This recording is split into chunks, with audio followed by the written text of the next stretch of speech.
Welcome, Billionaire Life Seekers. To call Spider-Man No Way Home the most successful film of 2021 would be a gross understatement. So, it comes as no surprise that the actors in the hit movie have amassed a considerable fortune for themselves. In today's video, let's talk about the luxurious life of Spider-Man No Way Home actors. Remember to stay tuned for an exciting bonus fact towards the end. Charlie Cox isn't a big spender. Fans of Netflix's Daredevil breathed a sigh of relief when Kevin Feige confirmed that Charlie Cox would reprise the role of Matt Murdock should the character ever appear in an MCU movie. Few expected this to happen in Spider-Man No Way Home, a film already jam-packed with characters, but Peter Parker needed a good lawyer following the events of Spider-Man Far From Home, and he got one in Murdock. It was little more than a cameo appearance, but it set up a big future for Cox, who is likely in for a significant pay raise.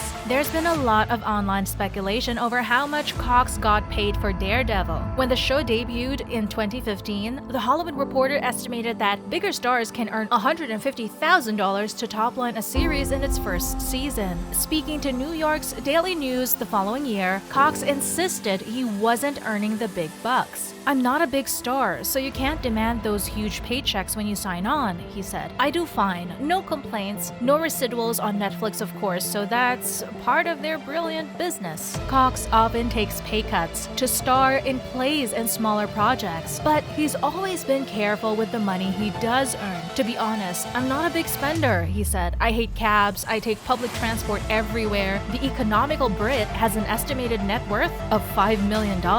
Alfred Molina has over 200 film and TV credits. He has plied his trade on everything from Raiders of the Lost Ark and Boogie Night to Magnolia and The Vinci Code. But Alfred Molina is probably best known for his turn as Dr. Otto Octavius, aka Dr. Octopus, in 2004's Spider-Man 2. He reprised the role in Spider-Man No Way Home, in which Peter Parker tinkers with one of Doctor Strange's spells and accidentally summons a bunch of villains from different Spidey universes. When asked why he wanted to reprise the role of Doc Ock in the MCU, Molina, jokingly we're assuming, said, "For me, it's just about the money." Molina has over 200 on-screen credits to his name, but he has never been one of Hollywood's huge earners. In 2018, the actor told the Financial Times that one of his ambitions in life was to be absolutely free of debt, not owe a single penny everywhere. This cause was likely helped by the sale of his 4-bedroom Los Angeles home, which he put on the market for $2.95 million the previous year. He moved into the Sunset Square house back in 1995, paying $565,000 for the 4,420 square foot pad. In the end, he accepted a slightly lower offer. It went for $2.8 million, the Los Angeles Times confirmed. Molina is now estimated to have a net worth of at least $8 million.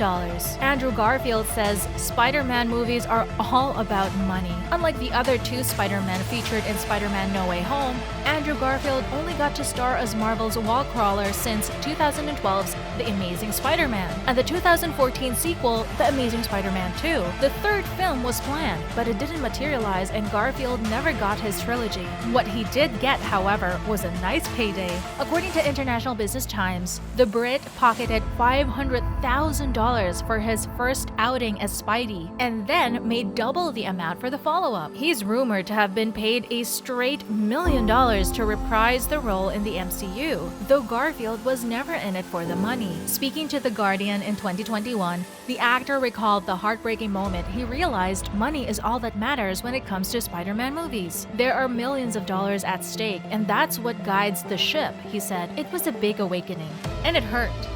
His stock has increased since his Oscar-nominated turn in Hacksaw Ridge, though he still has a backup plan in place. "If I can't make money in other ways, I will charge people for me to whisper in their ear, 'You better lawyer up, asshole.'"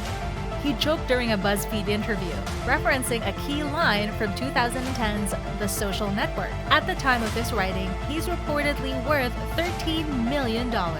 Zendaya still worries about her finances. Emmy-winning actor and singer Zendaya broke through on the Disney Channel and has appeared in some sizable movies since coming of age, including The Greatest Showman and, of course, the MCU Spider-Man films. She's a vital part of the picture as MJ, though she knows that Hollywood can be a fickle place. The hope is to have a career where you can be in a position financially to just do things you want to do because you enjoy the work and not have to worry about the other things. She told British Vogue via Yahoo, "But I'm always like, I will always need to work, because if I don't work, then everything can be gone tomorrow." It would take quite a disaster for Zendaya's fortune to disappear overnight.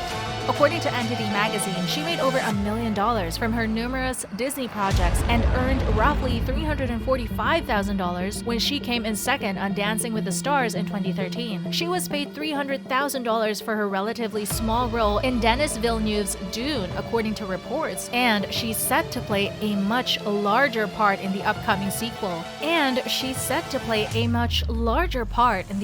sequel. She confirmed during a Deadline interview that she'll be on set for longer this time around. She has signed multiple endorsement deals. Zendaya has been the face of brands like CoverGirl, G Hair Care, and Lancome, noted 17, and all in all is believed to be worth around $15 million. Tom Holland has been investing his money. According to International Business Times, Tom Holland was paid $250,000 for 2016's Captain America: Civil War, his debut appearance as Peter Parker, when he fronted his first standalone film, 2017's Spider-Man: Homecoming. His official pay was reportedly set at $500,000, though it's claimed he pocketed $1.5 million after bonuses. His pay is said to have been bumped to $4 million for Spider-Man: Far From Home, and he apparently received at least that amount for Spider-Man: No Way Home, with some reports suggesting he got as much as $7 million, plus a share of the box office.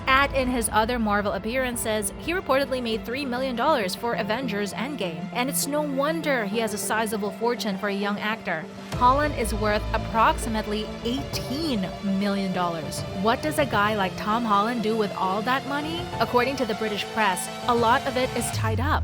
Documents filed by his company Tom Holland Limited confirm that, as well as investments of £4.8 million, or that's around $6.4 million, the London lad is sitting on £517,086, or around $692,248 in cash. The Sun revealed in December of 2021 he has a further £3.1 million, or $4.2 million, in a second company which is called Acre 1223 Limited, and another £1.4 million or $1.9 million in a company by the name of Joey Frost Limited. The tabloid also claimed that the actor received a bonus worth around $4 million before Spider-Man: No Way Home. And now it's time for your bonus fact of the day. Did you know that Tobey Maguire is the richest Spider-Man? According to International Business Times, Tobey Maguire was paid $4 million for his first outing as Peter Parker, 2002's Spider-Man. The Sam Raimi film was a box office smash, and when negotiations